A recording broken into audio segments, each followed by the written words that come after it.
সুপ্রিয় দর্শকবৃন্দ, আসসালামু আলাইকুম রহমতুল্লাহি ওয়া বারাকাতুহু। প্রীতি ও শুভেচ্ছা নেবেন।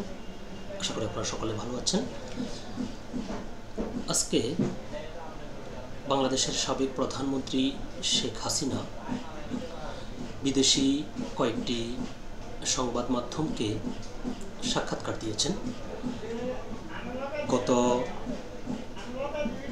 বছরের 5ই আগস্টের পর যে কোনো সংবাদ মাধ্যমের সাথে এটি তার প্রথম সাক্ষাৎকার এবং এই সাক্ষাৎকারকে ঘিরে অনেকেরই কৌতূহল রয়েছে যে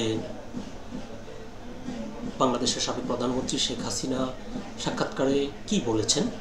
তিনি বেশ কয়েকটি সংবাদ মাধ্যমের সাথে কথা বলেছেন। তো বাংলাদেশের অন্যতম সংবাদ মাধ্যম দৈনিক মানব জমিন পত্রিকায় উঠে এসেছে রয়টার্স এবং দ্য ইন্ডিপেন্ডেন্ট, এই দুইটি সংবাদপত্রকে তিনি যে কথাগুলো বলেছেন তার কিছু অংশ মানব জমিন পত্রিকায় তারা প্রকাশ করেছে। তো চলুন দেখি আমরা মানব জমিন পত্রিকায় এই বিষয়ে কি লিখেছে। বিদেশি মিডিয়াকে সাক্ষাৎকার, ক্ষমা চাইবেন না, আওয়ামী লীগকে বাদ দিয়ে গঠিত সরকারের অধীনে দেশে ফিরবেন না শেখ হাসিনা। এটি হচ্ছে মানব জমিনের শিরোনাম এবং প্রকাশিত প্রতিবেদনটির বিস্তারিত তারা লিখেছে যে বাংলাদেশে আওয়ামী লীগের নেতৃত্ব পরিবারের উপর নির্ভর করবে না। দলটিকে নির্বাচনে অংশ নেওয়া নিষিদ্ধ করার পর লাখ লাখ সমর্থক আগামী জাতীয় নির্বাচন বর্জন করবেন। বার্তা সংস্থা রয়টার্সকে দেয়া সাক্ষাৎকারে এসব কথা বলেছেন দলটির নেত্রী ও সাবেক প্রধানমন্ত্রী শেখ হাসিনা। ওদিকে লন্ডনের ইন্ডিপেন্ডেন্টকে আলাদাভাবে দেয়া সাক্ষাৎকারে তিনি গত বছর ছাত্রদের নেতৃত্বে বিক্ষোভের সময় নিহতের বিষয়ে ক্ষমা চাইতে অস্বীকৃতি জানিয়েছেন, মানে তিনি ক্ষমা চাইবেন না। তিনি উল্লেখ করেছেন তার দলকে বাদ দিয়ে যে সরকার গঠিত হবে এমন যে কোনো সরকারের অধীনে দেশে ফিরে আসবেন না, ভারতেই অবস্থান করবেন।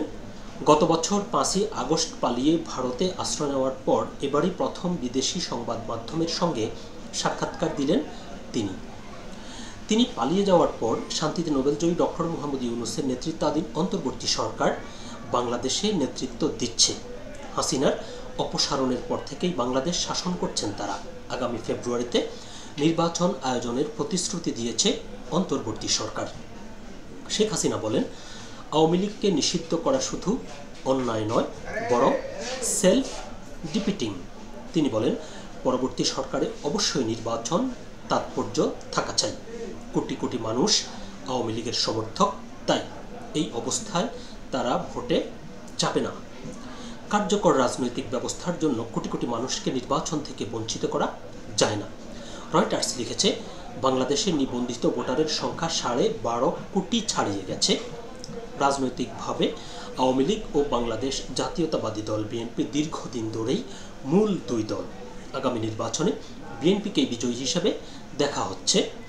সাম্প্রতিক সময়ে নির্বাচন কমিশন মে মাসে আওয়ামী লীগের নিবন্ধন স্থগিত করেছে।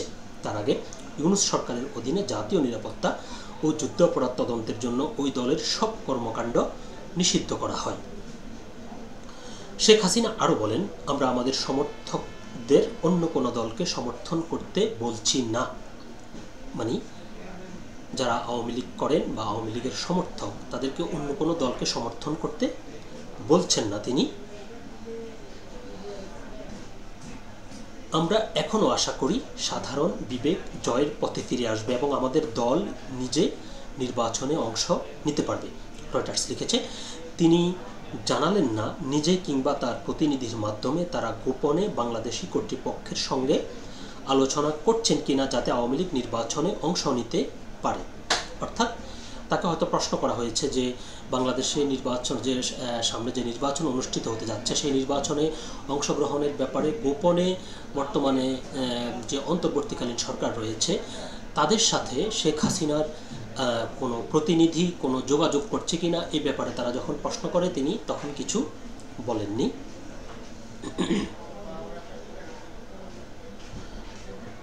ইউনূস সরকারের মুখপাত্ররা এই বিষয়ে মন্তব্য করেনি, অর্থাৎ তারা এই ইউনূস সরকারের প্রতিনিধিদের সাথেও কথা বলে, কিন্তু তারাও এ ব্যাপারে কিছু বলেনি। জাতিসংঘের এক প্রতিবেদনে বলা হয়েছে 2024 সালের 15 জুলাই থেকে 5 আগস্টের মধ্যে কমপক্ষে 1400 জন নিহত হয়েছেন, যা স্বাধীনতার পর থেকে দেশের সবচেয়ে ভয়ঙ্কর সহিংসতা ছিল।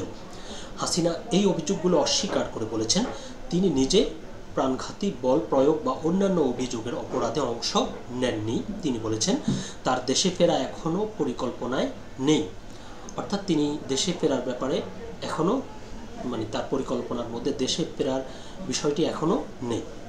তিনি জানিয়েছেন দল ভবিষ্যতে সরকারে হোক বা বিরোধী দলে হোক ভূমিকা নেবে এবং দলের নেতৃত্ব তার পরিবারের উপর নির্ভরশীল হবে না। এটি আরেকটি গুরুত্বপূর্ণ বিষয় যে নেতৃত্বের ব্যাপারে অনেকের মধ্যেই বিভিন্ন ধরনের চালু আছে। কেউ বলছেন যে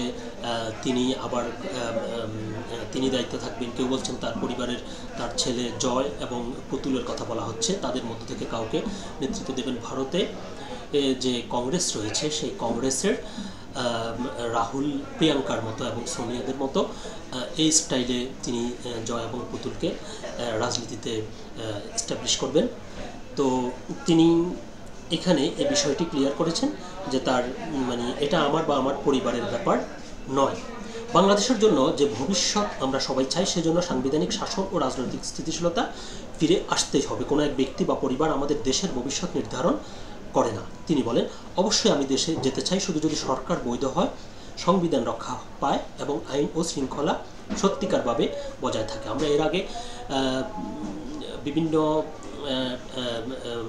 সামাজিক যোগাযোগ মাধ্যম ফেসবুক এবং ইউটিউবে শেখ হাসিনার যে বক্তব্যগুলো শুনতে পাই, সেখানে তিনি যেমনটা বলে থাকেন যে বর্তমান অন্তর্বর্তীকালীন সরকারকে তিনি একটু অবৈধ সরকার হিসেবে সবসময় বলে থাকেন। ঠিক এখানেও ধারাবাহিকভাবে তিনি ও কথাই বলছেন যে আমি দেশে যেতে চাই শুধু যদি সরকার বৈধ হয়, অর্থাৎ তিনি অবৈধ কোনো সরকারের অধীনে তিনি দেশে ফিরবেন না। আলাদাভাবে তিনি ব্রিটেনের দ্য ইন্ডিপেন্ডেন্টকে গণ আন্দোলনে নিহতদের জন্য ক্ষমা চাইতে অস্বীকৃতি জানিয়েছেন। এটি আরেকটি গুরুত্বপূর্ণ বিষয়। ইন্ডিপেন্ডেন্ট তার এই বক্তব্যই তাদের শিরোনাম করেছে। হাসিনা বলেন, গত বছরের রাস্তায় বিক্ষোভ দমনে নিরাপত্তা বাহিনীর প্রাণঘাতী অভিযানের জন্য তিনি ক্ষমা চাইবেন না, অর্থাৎ এটা একদম স্পষ্টভাবেই তারা উল্লেখ করেছে। ইন্ডিপেন্ডেন্ট এ ব্যাপারে লিখেছে, 15 বছরেরও বেশি সময় লৌহ মুষ্টিতে দেশ শাসন করা শেখ হাসিনা বর্তমানে ভারতে নির্বাসনে রয়েছেন। সাক্ষাৎকারে যখন তাকে জিজ্ঞেস করা হয় নিহত বিক্ষোভকারীদের পরিবারের কাছে তিনি ক্ষমা চাইবেন কিনা, জবাবে হাসিনা বলেন, আমি আমাদের প্রতিটি সন্তান, ভাই বোন ও বন্ধুর মৃত্যুতে শোক প্রকাশ করছি, যাদের আমরা জাতি হিসেবে হারিয়েছি। আমি তাদের প্রতি আমার সমবেদনা জানাতে থাকব। তবে হাসিনা দৃঢ়ভাবে অস্বীকার করেন যে তিনি কখনো পুলিশকে গুলি চালানোর নির্দেশ দেননি, বরং তার দাবি অনির্বাচিত অন্তর্বর্তী সরকারের মাধ্যমে তার দল আওয়ামী লীগকে ইচ্ছাকৃতভাবে নির্বাচনে অংশগ্রহণের সুযোগ থেকে বঞ্চিত করা হচ্ছে। অর্থাৎ ক্ষমা চাওয়ার ব্যাপারে তাকে প্রশ্ন করা হলে তিনি ক্ষমা চাওয়ার বিষয়টি এড়িয়ে গিয়ে বরং তিনি যেটি বলছেন সেটি হচ্ছে যারা নিহত হয়েছে বা শহীদ হয়েছেন তাদের মৃত্যুতে তিনি সমবেদনা প্রকাশ করছেন। আচ্ছা, হাসিনা গত বছরের আন্দোলনের সময় তার পদক্ষেপগুলোর ছাপাই দিয়ে বলেন তিনি কোনো হত্যাকাণ্ডের দায় ব্যক্তিগতভাবে নেন না, বরং তিনি ওই ঘটনাকে বলেন একটি সহিংস বিদ্রোহ, অর্থাৎ যেটিকে আমরা সবাই অভ্যুত্থান বলছি তিনি একটি সহিংস বিদ্রোহ বলছেন। তার দাবি বেশিরভাগ হতাহতের কারণ ছিল মাঠ পর্যায়ে নিরাপত্তা বাহিনীর মধ্যে শৃঙ্খলা ভঙ্গ, এবং তিনি বলেন একজন নেতা হিসেবে আমি সার্বিকভাবে দায় স্বীকার করি, কিন্তু এই অভিযোগ যে আমি গুলি চালানোর নির্দেশ দিয়েছিলাম এটি সম্পূর্ণ ভুল। তিনি বলেন তার সরকার প্রথম হত্যাকাণ্ডগুলোর তদন্তে একটি স্বাধীন কমিশন গঠন করেছিল, যা পরে ক্ষমতা গ্রহণের পর অন্তর্বর্তী সরকার বন্ধ করে দেয়। গত বছরের বাংলাদেশের বিক্ষোভ দমন বিশ্বকে নাড়া দিয়েছিল। অ্যামনেস্টি ইন্টারন্যাশনাল উপ আঞ্চলিক পরিচালক বাবুরাম পান্ট তখন বলেন, বিক্ষোভ দমনে নিহতের সংখ্যা যেভাবে বাড়ছে তা বাংলাদেশ সরকারের প্রতিবাদ ও মত বিরোধের প্রতি সম্পূর্ণ অসহিষ্ণুতার নির্মম উদাহরণ। জাতিসংঘের মানবাধিকার প্রধান ভলকার তুর্ক মন্তব্য করেন, ছাত্র বিক্ষোভকারীদের উপর হামলা অত্যন্ত নিন্দনীয় ও অগ্রহণযোগ্য। তবে হাসিনা ছাত্র আন্দোলনের সময় উল্লেখিত মৃতের সংখ্যা নিয়েও প্রশ্ন তুলেছেন। তিনি বলেন, 1400 নিহতের সংখ্যাটি সম্ভবত অতিরঞ্জিত। হাসিনা বলেন, সরকারের পদক্ষেপ তখন ছিল সৎ উদ্দেশ্যে নেওয়া ব্যবস্থা, যাতে প্রাণহানি কমানো যায়, কারণ আন্দোলন দ্রুত ছড়িয়ে পড়ছিল। নিজের দেশ ত্যাগের সিদ্ধান্তের ব্যাখ্যায় হাসিনা বলেন, আমি 5 আগস্ট দেশ ছেড়েছিলাম বাধ্য হয়ে। দেশে থাকলে শুধু আমার নয়, আমার আশেপাশের মানুষের জীবনও বিপন্ন হতো। দেশত্যাগ ও আওয়ামী লীগ নিষিদ্ধ হওয়ার পরও হাসিনা বলেন, তিনি বাংলাদেশে গণতন্ত্র পুনরুদ্ধারে প্রতিশ্রুতিবদ্ধ, শুধু মুক্ত, নিরপেক্ষ ও অন্তর্ভুক্তিমূলক নির্বাচনী দেশকে সুস্থ করবে। ওদিকে ডক্টর ইউনূস জানিয়েছেন, 2026 সালের ফেব্রুয়ারিতে নির্বাচন হবে, তবে আওয়ামী লীগ তাতে অংশ নিতে পারবে না।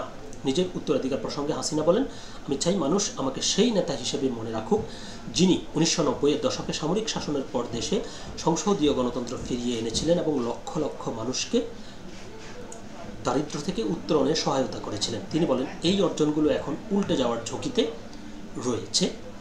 তো দৈনিক মানব জমিন পত্রিকার প্রতিবেদনটি এ পর্যন্তই ছিল। সকলে ভালো থাকবেন, সুস্থ থাকবেন। আল্লাহ হাফেজ।